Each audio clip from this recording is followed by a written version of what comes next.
Well, today we are going to do some serious barbecue. Have here two beautiful, big, not big, ginormous Black Angus Tomahawks, thick and nice. And those we are going to season up with salt. You see how thick they are? I mean, this is a big boy. We are going to give them a heavy coating of salt on all sides, obviously. And then we're going to leave them in the fridge for a minimum of 3 to 4 hours so we get the osmosis. What happens is that the salt will draw out the moisture and then it will re-enter into the meat and it will make it saltier from the inside. You can leave it all the way up to 24 hours or even more if you want to. That will give you a better crust on the steak, but 3 to 4 hours your osmosis is done, so you don't have an issue with that. Besides the steaks, we are going to make some oven fried potatoes, and we're going to make also a barbecue sauce, homemade easy barbecue sauce using our habanero chili jam, which there's a link down below how to make that.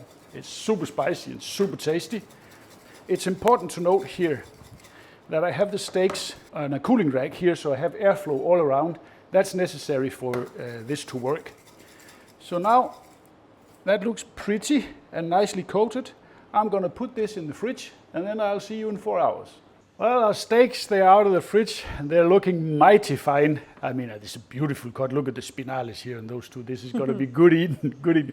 And look at the color. They turned all mahogany, really nice. We are going to sous vide them. So I have now my sous vide box here warming up to 53 degrees.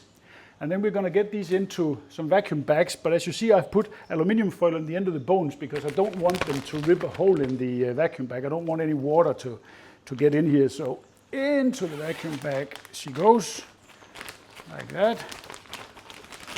That's just beautiful. Let me get this out of the way so we can do the first one here.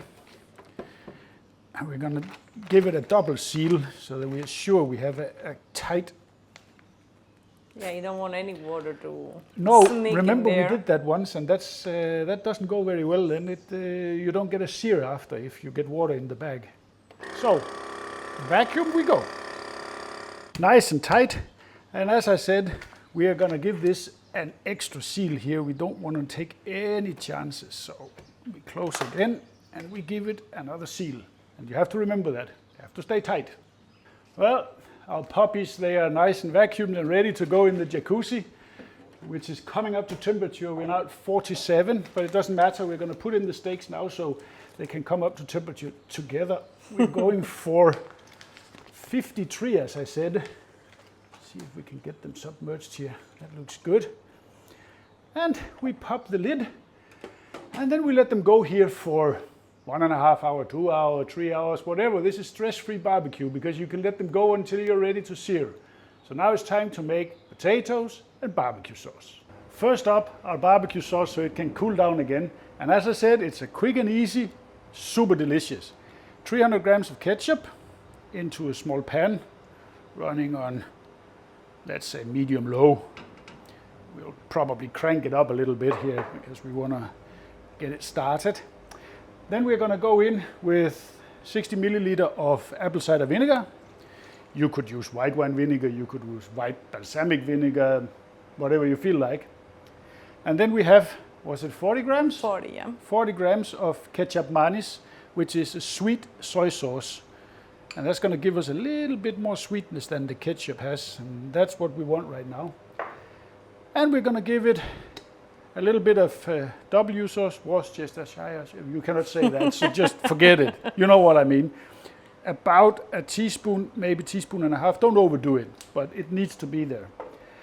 And here comes the heat. Habanero chili jam, homemade, link down below. This is super delicious.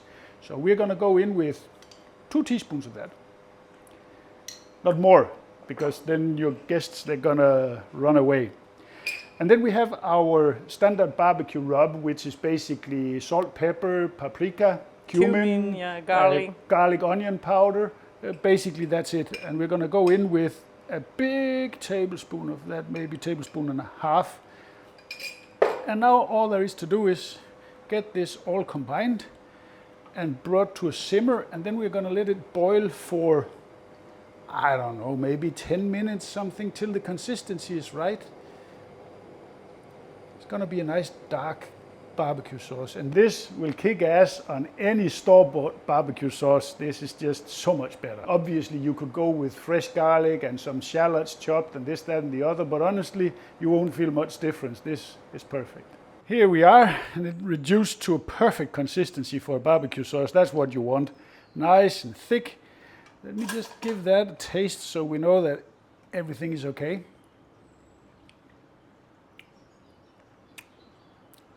Damn, that's good. How spicy is it? Well, the habanero jam comes back with a vengeance, trust me. But no, it's not that bad. Okay. It's actually super good. You can slather this over ribs, beef, pork, whatever you want. But for any barbecue, this is good. All that's left to do is to put this in mason jars that we have sanitized. Then you can keep it in your fridge or your pantry for 2 months, easy. Highly doubt it will last that long. I'm pretty sure it won't, because it's damn good. Next step, potatoes. We have here some potatoes that we have washed thoroughly so we can keep the skin on. I'm not sure how many we're going to need, but we have enough. Now let's see how thick we want them. So let me just do a tester here on the mandolin, and then we see. What do you say? Yeah, that's a good one. Yeah, because we're not making potato chips. We are making steak fries real here. potato. No. So let me do all these so we can arrange them on the oven pot and get them in to bake. And here we have them all nicely arranged on an oiled piece of baking paper. The last potatoes in here.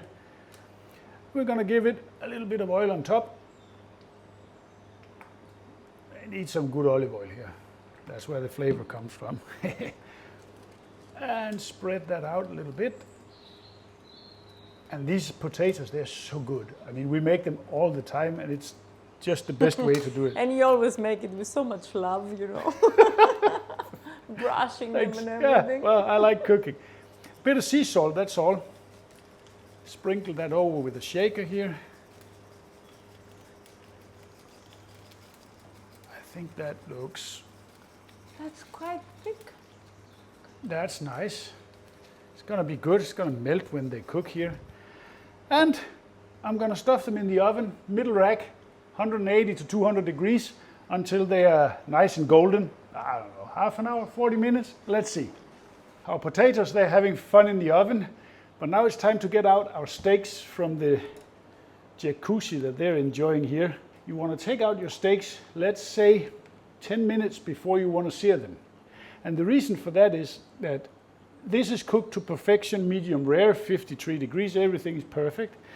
But if you sear them straight away, then you're going to get like a gray zone on your steak, because then it will be too warm at the side. So if you let it cool down, let's say 2 degrees, 3 degrees before you sear it, then you're going to have wall-to-wall perfect medium rare steak. And look at this. It's not pretty, but it's gonna be. Get out the second one here. That's the big boy. And we do exactly the same. Off with the top. Out with the steak. But actually, that's a ribeye. What's the point on that whole bone? Presentation, I think, because it's actually highly unpractical. And it is exactly, it's a ribeye, so it is a little bit unpractical. There's not much meat there to actually eat from the bone, like you do with a pork steak, you know? No, true, I agree with you. But have a look here. One thing which is important here is you want to pat this dry, so when we get on the grill, you don't have any moisture. Right now, moisture is your enemy, because a good crust requires that you have a dry surface. So now, these are 53, medium rare perfection, but we let them rest for 10 minutes here before we sear them. In the meantime, let's check our potatoes. And they're going nicely here, sizzling. So it's time to give them a little bit of a flip here. Just flip them over quickly. Nice. It's time to sear our steaks. I have the gas grill running, all 5 burners on maximum, and I have a plancha inside today, and that's running at 230 degrees. That's exactly what I need. Just gonna give it a little spray of oil. And the reason I'm using a plancha is these are quite fatty. as you can see. And I don't want all the flare-ups. I want some nice sear marks here. So onto the grill they go.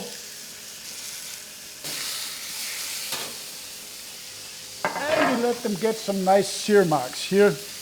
We are probably looking at a couple of minutes on each side.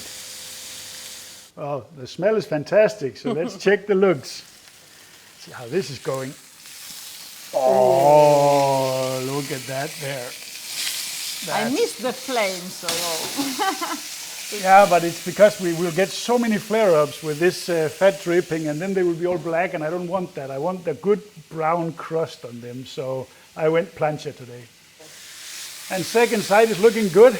Now we have to do a little bit of labor intensive because I want the fat cap here cooked, so we're gonna go over here on the side to get a little bit of... Now we get the flames. Now you get the flames. Just for you, baby, just for you. Thank you, love. They are looking absolutely fantastic. So now I think it's time to get them off for a little bit of a rest under some aluminium foil. I just want to tent them a little bit here so they can rest for, I don't know, 5-10. And then we will be ready to cut in. And then heaven. And then heaven. So see you in 10. Finally, it's time to see how we did here. Let me get one of these puppies over here. That looks so good. Ooh. But look at the crust on that. It's beautiful. And I'm going to cut right into the spinalis, which is the best part of the steak. And would you look at that? Medium rare to perfection yet again. And oh la la. Look at it. Just, It looks appetizing. it's beautiful. So, first steak. Just to see if it's seasoned correctly and how it tastes.